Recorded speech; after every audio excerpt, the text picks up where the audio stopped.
ગુજરાતમાં ગરમીના હવે વળતા પાણી. અમદાવાદમાં 5 દિવસની સરખામણીએ સવારના 8 વાગ્યાનું તાપમાન 4 ડિગ્રી ગગડ્યું. ગુજરાતમાં આજે પણ ઓરેન્જ એલર્ટ.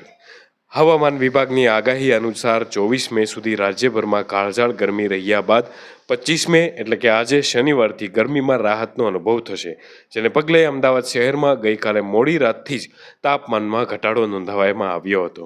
જ્યારે આજે સવારે જે સમયે છેલ્લા 5 દિવસથી મહત્તમ તાપમાન 35 ડિગ્રી સેલ્સિયસ રહેતું હતું, તેને બદલે આજે સવારે 8 વાગ્યાથી જ સૂરજ દેવતાનો પ્રકોપ ઓછો વર્તાઈ રહ્યો છે. આજે 25 મેએ સવારે 8 વાગ્યે અમદાવાદ શહેરનું તાપમાન 31 ડિગ્રી સેલ્સિયસ નોંધાયું હતું, એટલે કે સવારના તાપમાનમાં 4 ડિગ્રીનો ઘટાડો નોંધવા મળ્યો છે. ગઈકાલે રાત્રે પણ લઘુત્તમ તાપમાન 27થી 28 ડિગ્રી સેલ્સિયસની આસપાસ રહ્યું હતું. તેમ છતાં હજુ પણ આજે અને આવતીકાલના દિવસે ગુજરાતના વિવિધ જિલ્લાઓમાં ઓરેન્જ એલર્ટ હવામાન વિભાગ દ્વારા જાહેર કરવામાં આવ્યું છે. આથી બપોરના સમયે ગરમીમાં બહાર ન ફરવું સ્વાસ્થ્ય માટે હિતાવહ છે, કારણ કે છેલ્લા 2 દિવસ દરમિયાન અમદાવાદ શહેરની ગરમીએ 2 લોકોનો ભોગ લઈ લીધો છે.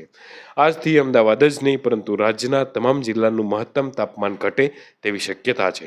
ગત રોજ રાજ્યભરના તમામ શહેરોમાં 0.1 ડિગ્રી સેલ્સિયસથી લઈ અને 1 ડિગ્રી સેલ્સિયસ જેટલું ઘટ્યું હતું, જ્યારે આજે પણ તાપમાનમાં ઘટાડો યથાવત રહેશે.